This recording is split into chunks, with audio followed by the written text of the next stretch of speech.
Ингушетии Махмуд Али Калиматов. Махмуд Али Макшарипович, приветствуем вас. Добрый день, Дмитрий, добрый день. Да, добрый день. Вот хотелось бы, конечно, в первую очередь узнать, какова сейчас вообще ситуация эпидемиологическая в регионе. Вот по последним данным, я читаю, поправьте меня, если я не прав, 63 человека инфицированы.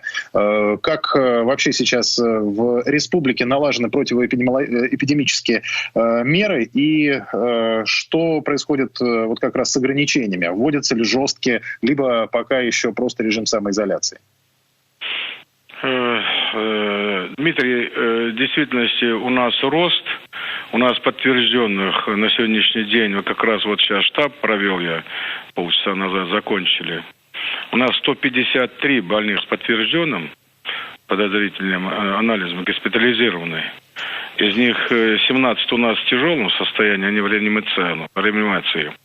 Это и 7 человек подключены к аппарату искусственной вентиляции легких. В целом, конечно, это все вот пациенты, в основном, это 65+, как раз вот, и все необходимые у нас средства есть для лечения.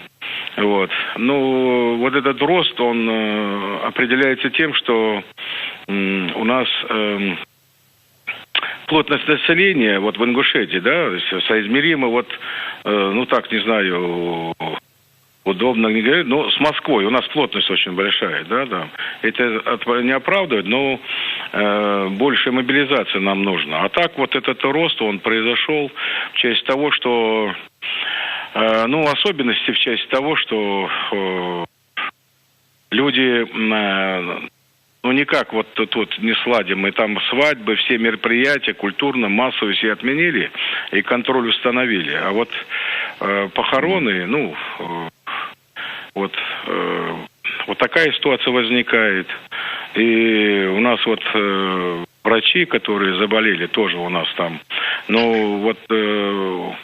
принимают, где вот поликлиника, которая больница определена для коронавируса, да, там у нас только один врач. Положительный у него результат. А остальные это, кто-то дочка приехала там с другого региона, да, и врач, мама, она заболела.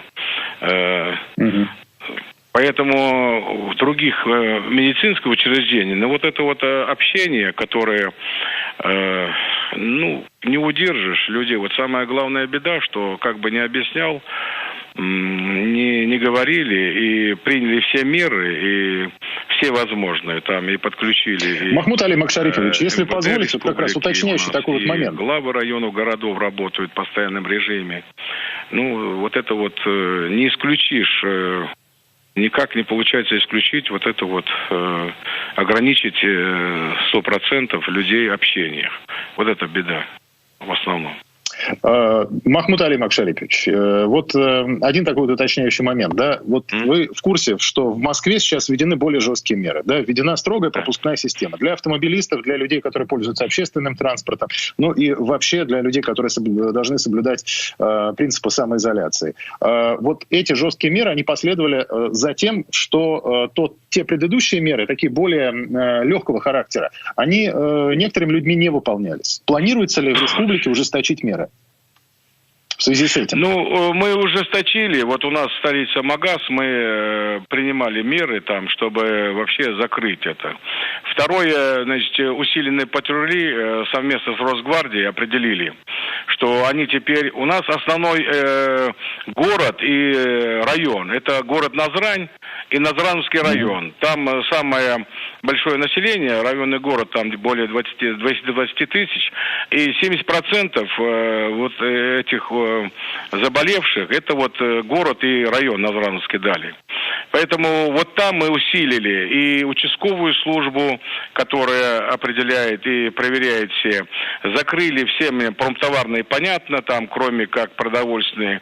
И вот сейчас вышли уже постоянно патрулируют, значит, МВД, Росгвардия, обеспечены они тоже достаточными средствами защитными.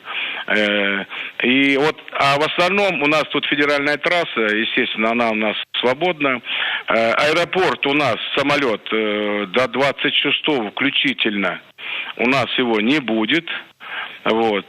Единственное, у нас тут 2 раза в неделю поезд приходит. Ну вот вчера прибыли, там 60 человек, ну 20% это как бы жители республики, остальные, так сказать, ну у нас специальный Минтранс определил, мы раньше это сделали, автобусы специализированные с защитными костюмами водителей, они до границы там соседей довозят их, сразу вот берут, и также мы делаем в аэропорту. А сейчас вот аэропорт у нас, можно сказать, закрыт. Все передвижные и переходящие из одного там города, населенного пункта в другой, там контроль установлен, и применительные меры, и сегодня вот на штабе обсуждали, и твердо установили, чтобы меры принимали и Роспотребнадзор, и которые направляют постановление в МВД, и там принимаются меры к тем нарушителям, которые... Да, Махмуд Али Макшарипович, у нас все вот возможные меры, формат, который задан, мы его выполняем и ужесточаем меры.